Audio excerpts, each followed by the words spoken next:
التمارين اللوغاريتمية بالبكالوريا 2023 لشعبة رياضيات تجدونه في الموضوع التالي. السلام عليكم ورحمة الله وبركاته. معكم الأستاذ هشام في قناة مشكات الرياضيات. إذا كنت تستفيد من قناتنا فلا تبخل علينا باللايك والاشتراك في القناة ومشاركة الفيديو مع الأصدقاء والاحتفاظ بالفيديو إذا كنت تتابعنا في التيك توك. الأفكار التي بهذا التمرين ستتعلم فيه حساب المشتقات. سنستعمل جي فتحتان لإكس لاستنتاج إشارة جي لإكس، هذه فكرة نوعا ما جديدة. سنستعمل مبرهنة القيم المتوسطة في حل المعادلة جي فتحة لإكس تساوي صفر. نتعلم حساب النهايات ونستعمل النهايات الشاهرة لذلك. عندنا التفسير الهندسي للنهاية مستقيم المقارب العمودي.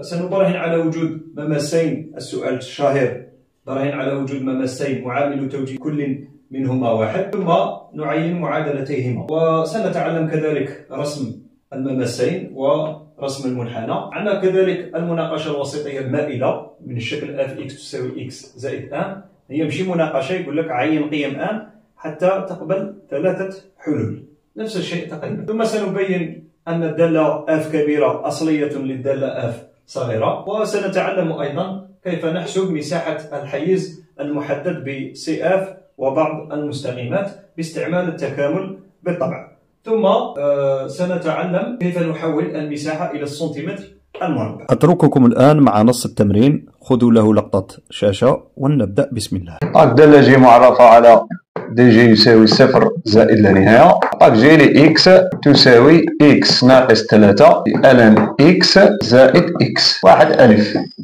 قال احسب من أجل كل إكس من المجال صفر زائد لا نهاية جي فتحة لإكس وجي فتحتان لإكس. إذن جي قابلة للاشتقاق على مجموعة تعريفها، حيث جي فتحة لإكس تساوي المشتق الأول هو واحد، في الثاني اللي هو لن إكس زائد الأول كما هو إكس ناقص 3 في مشتق لن إكس اللي هو واحد على إكس، ومشتقة إكس هي واحد، ويساوي لن إكس زائد خط كسر إكس ناقص 3 في واحد هي إكس ناقص 3 على إكس زائد واحد. هذه جي فتحة لإكس. جي فتحة لإكس أيضا قابلة للاشتقاق على صفر زائد لا نهاية، حيث جي فتحتان لإكس تساوي مشتقة لن إكس هي واحد على إكس، وهنا عندي في على في. إذا المشتق الأول هو واحد، في الثاني اللي هو إكس ناقص تاع القانون، مشتق المقام هو واحد، في البسط كما هو اللي هو إكس ناقص 3 على إكس مربع، ومشتقة الواحد هي صفر، وتساوي البسط أنا كنت حسبه وتبسطه إكس ناقص إكس تروح، وناقص ناقص 3 تعطيني زائد 3، إذا هنا تعطيني 3. هنا باش نوحد المقامات إكس فاش نضربه يولي إكس مربع، يلقني نضربه في إكس، وباش الكسر ما يتغيرش يلقي إلا ضربت المقام في إكس نضرب البسط كذلك في إكس، لأن يولي عندي المقام الموحد هو إكس مربع، وهنا يولي عندي إكس كل البسط هذا بقانا زائد 3. إذا المشتقة الثانية عبارتها هي إكس زائد 3 على إكس مربع. فقال بين أن الدالة جي فتحة متزايدة تماما على صفر زائد لا نهاية. إذا اتجاه تغير تاع جي فتحة يعتمد على المشتقة تاع جي فتحة اللي هي جي فتحتان. إذا بما أن جي فتحتان لإكس اللي راهي تساوي إكس زائد 3 على إكس مربع، الإكس مربع راه موجب تماما، والإكس بما أنه في هذا المجال إذا هو موجب تماما، تزيد له 3 يبقى موجب تماما، وبالتالي جي فتحتان لإكس راهي موجبة تماما على دي جي، باش ما نعاودوش نكتبو صفر زائد لا نهاية. فإن جي فتحة متزايدة تماما على دي جي اللي هي صفر زائد ما لا نهاية. 2 ألف. قال بين أن المعادلة جي فتحة لإكس تساوي صفر تقبل حلا واحدا ألفا، حيث ألفا بين 1.3 و 1.4. إذا هنا مبرهنة القيم المتوسطة سنطبقها على جي فتحة بدل جي. جي فتحة مستمرة، حتى العبارة تاعها راهي دول مألوفة، ومتزايدة تماما كما بينا على المجال اللي عطاه لنا 1.3 1.4، حيث جي فتحة ل 1.3 في جي فتحة ل 1.4 بعد ما تحسبوا له الجداء غادي تصيبوه يساوي التقريب هنا ناقص 0.04 وهنا 0.19 تقريبا. سالب في الموجب يعطيني سالب. إذا حسب مبرهنة القيم المتوسطة لدينا المطلوب. جي فتحة ل x تساوي صفر تقبل حلا واحدا ألفا، حيث ألفا بين 1.3 و 1.4. اكتبوها عندكم في الكراس. باء قال علما أن جي ألفا تساوي 0.85 تقريبا، علما أن جي لألفا تساوي 0.85، استنتج أن من أجل كل x من صفر زائد لا نهاية جي لx أكبر تماما من الصفر. إذا لدينا جدول تغيرات تاع جي فتحة، هذاك x جي فتحة لx من صفر زائد لا نهاية، صفر قيمة ممنوعة. وجدنا باللي جي فتحة لx أو جي فتحة متزايدة تماما. وجدنا كذلك بمبرهنة القيم المتوسطة أن جي فتحة لx تنعدم، معناها تساوي صفر. المعادلة هذه عندها حل وحيد ألفا، وبالتالي الإشارة تاعها تاع جي فتحة سالبة قبل الألفا لأن القيم تاع جي فتحة لإكس راهي تحت الصفر، وبعد الألفا راهي موجبة لأن القيم تاعها راهي فوق الصفر. إذا نديرو الإشارة تاع جي فتحة لإكس، قلنا تنعدم عند الألفا، قبل الألفا سالبة، بعد الألفا موجبة. وبالتالي جدول تغيرات الدالة جي سيعتمد على إشارة جي فتحة. إذا نديرو جدول تغيرات الدالة جي. من جي لإكس من تكون جي فتحة سالبة جي تكون متناقصة تماما، ومن جي فتحة تكون موجبة جي متزايدة تماما. وهنا اش نحتاجو باش نعرفو الإشارة تاع جي؟ نحتاجو نعرفو هذه القيمة الحدية اللي هي جي لألفا، لكن جي لألفا عطاها لك تقريبا 0.85. إذا من الجدول السابق اللي هو هذا جي لإكس هذه تقريبا جي لألفا راهي أكبر أو تساوي جي لألفا اللي هي بالتقريب 0.85، و 0.85 بدوره راه أكبر تماما من الصفر. بالتعدي جي لإكس غادي تكون أكبر تماما من الصفر، تأكيد على المجال صفر زائد لا نهاية. إذا جي لإكس أكبر تماما من الصفر. الجزء الثاني عطاك دالة اف معرفة على صفر زائد لا نهاية بالعبارة اف لإكس تساوي إكس ناقص 3 على 2 ألن إكس الكل في ألن إكس، وقال لك وحدة الطول هي 2 سنتيمتر، معناه 2 سنتيمتر هي الواحد في محور الفواصل، و 2 سنتيمتر هي الواحد في محور التراتيب. واحد ألف قال احسب نهاية اف إكس لما إكس يؤول إلى الصفر بقيم أكبر. إذا ليميت اف لإكس لما إكس يؤول إلى الصفر بقيم أكبر تساوي نهاية لما إكس يؤول إلى الصفر بقيم أكبر هذه العبارة إكس ناقص 3 على 2 ألن إكس في ألن إكس، وتساوي هذه عند الصفر تعطيني ناقص لا نهاية، ألن إكس عند الصفر تعطيني ناقص لا نهاية، نضربها في عدد سالب اللي هو ناقص 3 على 2 تعطيني زائد لا نهاية، مع الصفر تبقى زائد لا نهاية. إذا هذا القوس كامل يعطيني زائد ما لا نهاية، زائد في الناقص لا نهاية تعطيني ناقص ما لا نهاية. قال ثم فسر النتيجة هندسيا. إذا التفسير الهندسي عند الصفر صبنا ما لا نهاية. إذا المستقيم ذو المعادلة إكس يساوي صفر، من نجيبها المعادلة مقارب عمودي يوازي محور التراتيب لسي اف. العمودي اللي يوازي محور التراتيب ما نقولوش بجوار ماذا. قال بين ان ليميت اف اكس تساوي زائد لا نهايه لما اكس يؤول الى زائد لا نهايه. ليميت اف لاكس لما اكس يؤول الى زائد لا نهايه تساوي ليميت لما اكس يؤول الى زائد لا نهايه. عباره اف اكس هي اكس ناقص 3 على 2 ألن اكس بألن إكس. الزائد لا نهاية هذه تعطيني زائد لا نهاية، والقوس هذا غادي يكون فيه حالة عدم تعيين، هذه زائد لا نهاية وهذه ناقص ما لا نهاية. إذن سأستخرج الإكس عاملا مشتركا حتى يصير لدي ألن إكس على إكس اللي هي نهاية شهيرة. إذن تساوي ليميت لما إكس يؤول إلى زائد ما لا نهاية لإكس في ما يبقى لي 1 ناقص 3 على 2 بألن إكس على إكس في ألن إكس. إذا هذا يعطيني زائد لا نهاية، وهنا يعطيني زائد لا نهاية، هذه تعطيني صفر، 1 ناقص صفر يعطيني 1، زائد ما لا نهاية في 1 في زائد ما لا نهاية تعطيني زائد ما لا نهاية. 2 قال بين أن من أجل كل عدد حقيقي x فتحة ل x تساوي جي x على x. إذا f قابلة للاشتقاق على صفر زائد لا نهاية، حيث فتحة ل x تساوي u في v. المشتق الأول عندي 1 ناقص 3 على 2 اللي هي ثابت في 1 على x اشتقت ln x في ln x زائد الأول كما هو. إذا x ناقص 3 على 2 ln x مضروب في المشتق الثاني اللي هو 1 على x. العبارة اللي بغينا نوصل لها هي جي x على x، معناها عندي x في المقام. إذا من نبدأ نحسب نحاول نحافظ على x في المقام. إذا وتساوي هنا غادي ننشر 1 في ln x تعطيني ln x ناقص 3 على 2 غادي 3 على 2 نطلعها هنا. إذا ناقص 3 على 2 على x في ln x. العدد كيكون مضروب في الكسر معناه مضروب في البسط.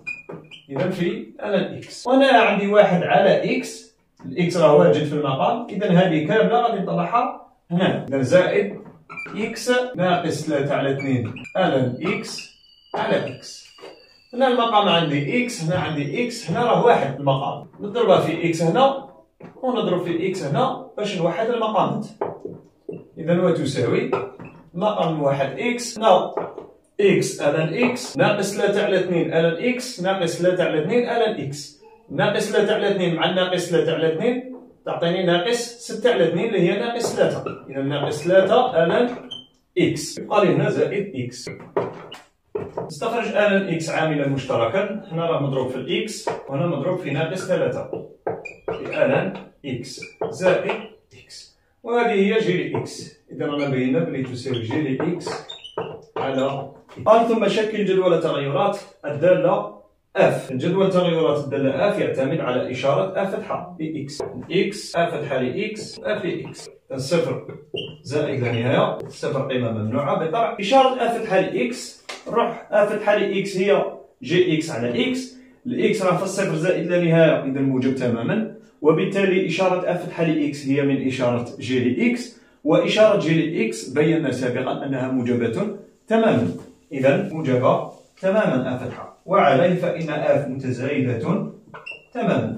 النهاية عند الصفر صبناها ناقص لا نهاية، والنهاية عند زائد لا نهاية وجدناها زائد ما لا نهاية. سؤال 3 قال بين أن سي اف يقبل مماسين ت و ت فتحة معامل توجيه كل منهما يساوي الواحد. إذا معامل توجيه المماس هو اف فتحة ل x يساوي كم؟ قال لك يساوي الواحد. مماسين معنى هذه المعادلة إذا تقبل حلين. إذا هذه المعادلة تكافئ اف فتحة ل x هي هذه جي x على x، معنى هذه على x، لكن أنا لن أكتبها هكذا وإنما سأفكك الكسر. غادي نكتب هذه على x زائد x على x. إذا هذه على x x ناقص 3 في ln x على x زائد x على x اللي هي واحد. زائد واحد تساوي الواحد. علاه فككت الكسر؟ راه واضح باش نختزل الواحد مع الواحد. إذا يبقى لي كسر يساوي صفر، معناه البسط يساوي صفر لأن المقام غير معدوم يساوي الصفر. معناه x ناقص 3 تساوي صفر أو ln x يساوي صفر. هذه تعطيني x يساوي 3 وهذه تعطيني x يساوي، ندخل اكسبو منا ومنا، اكسبو صفر هو الواحد. معادلة لها حلان. إذا سي اف يقبل مماسين معامل توجيههما واحد، وهانتوما في الكراسة. إذا سي اف يقبل مماسين معامل توجيه كل منهما واحد. قال يطلب تعيين معادلة كل منهم. المعادلة تاع الأول غادي نسموه تي، معادلته y يساوي، إذا الإكس صفر غادي نعوضه مرة بالواحد ومرة بالثلاثة في قانون معادلة المماس. إذا أ فتحة لواحد في إكس ناقص إكس صفر معناها إكس ناقص واحد زائد أ في إكس صفر معناها أ في واحد، فتساوي أ فتحة لواحد ما نروحش نعوض الواحد في عبارة أ فتحة. لماذا؟ لأن أ فتحة لواحد راني متأكد بلي تعطيني واحد. لماذا؟ لأن المعادلة هذه صوت الحلول تاعها هي واحد وثلاثة. ما معنى حلول؟ معناه تحقق المعادلة. إذا الواحد كون نعوضها هنا يعطيني واحد، وثلاثة كون نعوضها هنا تعطيني واحد. إذا أ فتحة لواحد يساوي واحد مباشرة في إكس ناقص واحد زائد أ في واحد. نروح نحسبها نعوض واحد في العبارة تاع اف، ماشي اف فتحة ومشي جي ومشي جي فتحة. في العبارة تاع اف غادي نسيبه صفر. إذا تي يطلع عندنا المعادلة تاعه y يساوي x ناقص واحد. تي فتحة نفس الخطوات لكن نعوض x صفر بثلاثة. إذا y يساوي أ فتحة بثلاثة في x ناقص 3 زائد اف لي 3 وتساوي اف الحالة 3 هي الواحد، إذا يبقى لي إكس ناقص 3 زائد اف لي 3 غادي يكون نحسبها، غادي نصيبها 3 ناقص 3 على 2 آلان 3 بآلان 3. هذا المقدار كنا نحسبها غادي نصيبه ناقص 1.5 لأني نحتاج هذه القيمة المقربة في رسم المنحنى. ورانا جبنا المعادلة تاع تي وتاع تي فتحة، بعدها قال لك ارسم تي وتي فتحة. إذا هذه هي المعلومات التي نحتاجها للرسم. ما ننساش قال لي الوحدة 2 سنتيمتر، على كل 2 سنتيمتر هي واحد، نعتبرها واحد سواء في الفواصل أو في التراتيب. نبدأ برسم المستقيم تي، نعطيه قيمة للإكس اللي هي صفر مثلا، صفر ناقص واحد يعطيني ناقص واحد، إذا غادي يشمل النقطة صفر ناقص واحد. ثم سأعطي قيمة واحد لإكس، واحد ناقص واحد يعطيني صفر، إذا يشمل النقطة واحد صفر اللي هي هذه. إذا المستقيم تي سيكون هكذا، هذا هو المستقيم تي. ثم المستقيم تي فتحة، نخدم بالقيمة المقربة هنا، إذا عند الواحد ونص يعطيني صفر، عند النقطة 1.5 ترتيبها هي صفر، إذا سيشمل محور الفواصل 1.5 صفر. وهل أحتاج نقطة أخرى؟ لن أحتاج. لماذا؟ لأني أعلم أنه يوازي تي، هم نفس وعامل التوجيه، إذا سيشمل هذه النقطة وسأجعله موازيا للمستقيم تي. هذا هو تي فتحة. ثم سأرسم سي اف، لكن قبل ذلك علي أن أعين النقط المميزة التي سيمر منها. أولها قال لك عند الستة اف تعطيك 5.9، 1 2 3 4 5 6 في الفواصل، اف تعطيك 5.9 6 تقريبا، من 1 2 3 4 5 6 5.9 غادي تكون هنا تقريبا. ندير الإسقاط 6 ها هي ثم نديروها بالمسطرة، إذا سيكون هنا سيشمل هذه النقطة. نروح على النقط التماس. تي هو مماس عند أي فاصلة، الفاصلة واحد، والفاصلة واحد ها هي، إذا سيمس سي اف في هذه النقطة للفاصلة تاعها واحد، إنها إسقاط على الاتجاه اللي هو هذا المستقيم. وتي فتحة مماس عند الفاصلة 3، إذا 1 2 3 ها الفاصلة 3 نديرها الإسقاط، لكن هذه المرة على تي فتحة، عفوا هذا الذي في الأسفل هو تي فتحة. الآن يمكنني رسم المنحنى سي اف بالاستعانة بجدول تغيرات الدالة اف. عند الصفر تعطيني ناقص ما لا نهاية يقارب محور التراتيب على ناقص ما لا نهاية هنا، ويشمل هذه النقط، يمس هنا وهنا ثم يتزايد ويشمل هذه، إذا يمس هنا ثم يمس هنا. هذا هو المنحنى سي اف. سؤال باء، قال عين بيانيا قيم الوسيط الحقيقي ام التي من أجلها تقبل المعادلة اف لإكس تساوي إكس زائد ام 3 حلول بالضبط. نكتب الجملة الشهيرة: حلول هذه المعادلة تساوي في المنحنى يمثلها التقاطع.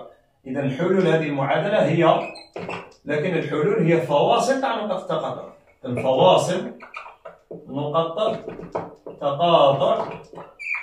هنا عندي اف اكس، إذا سي اف مع هنا عندي إكس زائد ام إكس زائد بي عبارة عن مستقيم، إذا مع المستقيم نسميه دلتا ام ما دامه مكتوب بدلالة ام.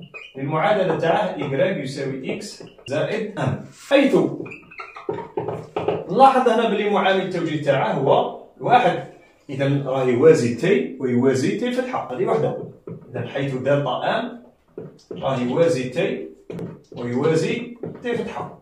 باش ما نقدر بالمسطرة ونبدا نناقش، ما نديرش المستقيم هاك ما نديرهش هاك، نديره يوازي هذين المستقيمين، هذه وحدة. ثانيا المعادلة تاع دلتا ام هي إيكغيك يساوي إكس زائد ام، غادي نكتب ام بالأحمر. المعادلة تاع تي هي إيكغيك يساوي إكس ناقص واحد، أنا في بلاصة الام هنا شكاين ناقص واحد. والمعادلة تاع تي فتحة إيكغيك يساوي إكس ناقص 3 زائد 3 ناقص 3 على 2 آلان 3 بآلان 3. معناها الآن في بلاصة ام شكاين كاين هذه العبارة كاملة، وهذا العدد كامل اللي هو بالتقريب 1.5 أو ناقص 1.5. هنا كاين معلومة جد مهمة. المعادلة تاع مستقيم مائل غادي تكون من الشكل إيكغيك يساوي إكس زائد بي.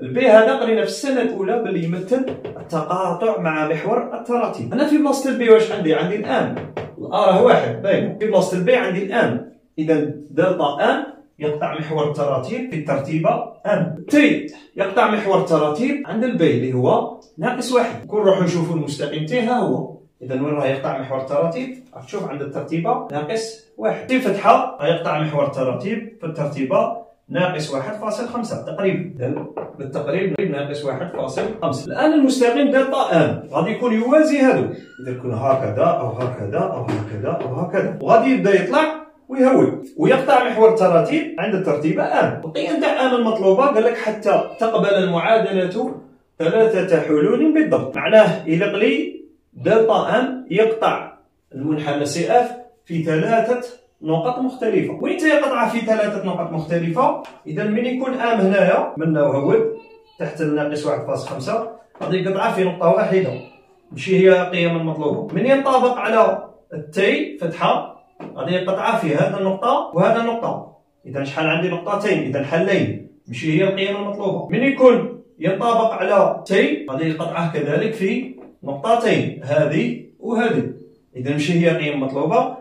ومن يكون فوق التي معناها الآن فوق الناقص 1 نقطة واحدة، إذا حل واحد ماشي قيم ام مطلوبة. وين دلتا ام يقطع سي اف في 3 نقط مختلفة من يكون هنا بين التي والتي فتحة. شوف نقطة 2 3. إذا في هذه الحالة بين التي والتي فتحة الآن راه بين ناقص 1.5 وناقص 1، معناه راه بين هذا العدد اللي هو ناقص 1.5 تقريبا والناقص 1. إذا قيم ام المطلوبة هي بين هذه وهذه. إذا هي المجال ناقص 3 زائد 3 ناقص 3 على 2 ln 3 في ln 3 بين هذه وناقص 1. السؤال اللي بعده هو السؤال الخامس المتعلق بالدوال الأصلية. عطاك دي اف كبيرة مجموعة التعريف هي 0 زائد لا نهاية، عطاك اف كبيرة ل x تساوي 1 على 2 x مربع. المطلوب ألف قال لك تحقق أن اف كبيرة أصلية للدالة اف على المجال 0 زائد لا نهاية. باش تكون اف كبيرة أصلية تاع اف صغيرة، إذا من نشتق اف كبيرة نصيب اف صغيرة. إذا واش غادي ندير باش نتأكد؟ إذا نبين بلي اف فتحة ل x نحسبها نصيبها هي اف ل x صغيرة. هنا المشتقة تاع هذه اي في في، المشتقة تاعها المشتقة الأول هودة 2 على 2 اللي هي 1 في x. إذا x المشتقة تاع 3 x هي 3، هذا المشتقة الأول. نضربها في الثاني كما راه اللي هو ln x زائد دروك الأول يبقى كما هو والمشتقة الثاني. إذا 1 على 2 x مربع زائد 3 x، والمشتقة الثاني مشتقة تاع ln x هي 1 على x. هذا كذلك بالشكل اي في في، الاي هو هذا والفي هو ln x مربع. مشتق تاع ناقص 3 على 2 x هي ناقص 3 على 2 نضربها في ln x الكل مربع كما هي، زائد دروك ناقص 3 على 2 x تبقى كما هي، ونشتق ln x الكل مربع. المشتقة تاع دالة أس 2 هي 2 الاي فتحة في الدالة كما هي. إذا نطبق القانون 2 فالاي فتحة ln x فتحة هي 1 على x، الدالة كما هي في ln x. هنا عند السهم الأصفر الذي يظهر أمامكم العملية هي الضرب وليس الجمع، خطأ في الكتابة فقط. الأول في مشتق الثاني في وليست زائد، وسأصححها بعد قليل. نشتق هذه 2 نهولها 2 على 4 هي 1 على 2 بعد الاختزال. إذا ناقص 1 على 2 x وناقص 3 x مشتقتها ناقص 3. إذا وتساوي هنا نشر. إذا عندك x ln x 3 في ln x، إذا زائد 3 ln x. هنا نختزل x مع الx يبقى لي 1 على 2 x، هنا كذلك يبقى لي زائد 3 ناقص 3 على 2 ln x الكل مربع. وهنايا x هذا يروح مع الاكس و2 تروح مع 2 يبقى لي ناقص 3 ln x، ناقص 3 ln x ناقص 1 على 2 x ناقص 3. 1 على 2 x تروح مع ناقص 1 على 2 x، ناقص 3 تروح مع الزائد 3، و3 ln x تروح مع ناقص 3 ln x. واش يبقى لي؟ يبقى لي هذه العبارة مع هذه العبارة. نستخرج ln x عاملا مشتركا. إذا وتساوي هنا ln x راه مضروب في x، وهنا راه مضروب في ناقص 3 على 2 ln x. عندي زوج تاع ln. إذا ناقص 3 على 2 ln x. واش خرجت عامل مشترك؟ خرجت ln x. وهذه العبارة هي f ل x كما ترون أمامكم في الشاشة. السؤال اللي بعده قال لك احسب المساحة بالسنتيمتر المربع. ما هي المساحة التي طلب منا حسابها؟ قال لك مساحة الحيز المستوي المحدد ب سي اف، هذا السؤال ده محدد قال لك ب سي اف زد و إيكغ يساوي صفر، مستقيم الذي معادلته هذه اللي هو محور الفواصل، والمستقيمين للمعادلتان تبعهم هما إكس يساوي واحد و إكس يساوي أو. إذا إكس يساوي واحد ها هو المستقيم إكس يساوي واحد، إكس يساوي أو واحد اثنين 2.7 تقريبا هو الأو، إذا هنا الأو، إذا ها هو المستقيم إكس يساوي أو، ومحور الفواصل إيكغ يساوي صفر ها هو، وسي اف. إذا الحيز المطلوب حساب مساحته هو هذا. إذا في المجال واحد أو منحنى سي اف راه فوق محور الفواصل، إذا اف إكس راهي موجبة. إذا لدينا اف لإكس أكبر أو تساوي الصفر على المجال واحد أو. هنا ديبوز وقول لي علاه نحتاجو هذه المعلومة أو لماذا كتبت هذه المعلومة. من بعد عاود دير بلاي باش تعرف الجواب. إذا المساحة تاع هذا الحيز غادي تكون هي أ، نسموها أ تساوي التكامل من واحد إلى أو تاع اف إكس دي إكس. كون كان منحنى تحت محور الفواصل، المساحة كيفاه كنا غادي نحسبوها؟ اكتب لي في التعليقات. وكون كان جزء منه فوق محور الفواصل وجزء منه تحت محور الفواصل، كيف كنا سنحسب المساحة؟ اكتب لي ذلك في التعليقات. المساحة المطلوبة هي أ وتساوي، إذا باش نحسب هذا التكامل إذا لي دالة أصلية لأف في المجال واحد أو، وفي السؤال السابق بينت أن أف كبيرة هي الدالة الأصلية لأف صغيرة. إذا أف لإكس بين الواحد والأو. إذا واش غادي تعطيني؟ أف كبيرة لأو ناقص أف كبيرة لواحد وتساوي اف كبيره لأو. باش نحسبها هنا ما ديرش الكازيو، الكازيو تعطي القيمه المقربه، هنا يلق لك خدم راسك تستعمل الخواص. نعوض او في العباره تاع اف كبيره اللي هي هذه في بلاصه اكس دير الاو، لاني ما يكونش مدرب على الخواص يعرف لي كازيو ينغبن. اذا واحد على 2 او مربع معناه او مربع على 2 او مربع على 2 زائد 3 او زائد 3 او في الان او، الان مع الاو يروح يبقى لك او اس واحد، اذا قالك واحد. إذا في واحد ما نكتبهاش. هنا كذلك الان او هو واحد، واحد أس 2 يعطيني واحد، إذا ناقص 3 على 2 او، إذا ناقص 3 على 2 او. هنا او مربع على 4، إذا ناقص او مربع على 4 ناقص 3 او، ناقص 3 او. هنا عوضنا بالاو ناقص، درك نعوضو الواحد. الان واحد غادي يعطيني صفر، في هذا العدد تروح صفر. الان واحد كذلك صفر، في هذا العدد صفر. يبقى لي نجمع المعاملات، خاطر كي نعوض بالواحد في كثير الحدود نجمع فقط المعاملات. اذا ناقص واحد على 4 ناقص 3. هنا 3 او مع ناقص 3 او تروح، يبقى لي وحد المقامات. هنا عندي 4، هنا 2 وهنا 2، اذا غادي نضرب هنا في 2 وبالتالي نضرب هنا في 2، وهنا كذلك نضرب في 2 ونضرب هنا في 2. واش يصير؟ 2 او مربع زائد أو ناقص 6 او ناقص او مربع على 4. هذه بعد ما تحسبها غادي توجد ناقص 13 على 4 مع الناقص تولي زائد، إذا زائد 13 على 4. إذا أ تساوي هنا 2 او مربع ناقص او مربع تعطيني او مربع ناقص 6 او، والمقام راه موحد نقدر نزيد معاهم 13، إذا زائد 13 الكل على 4. اي أ معناها وحدة مساحة.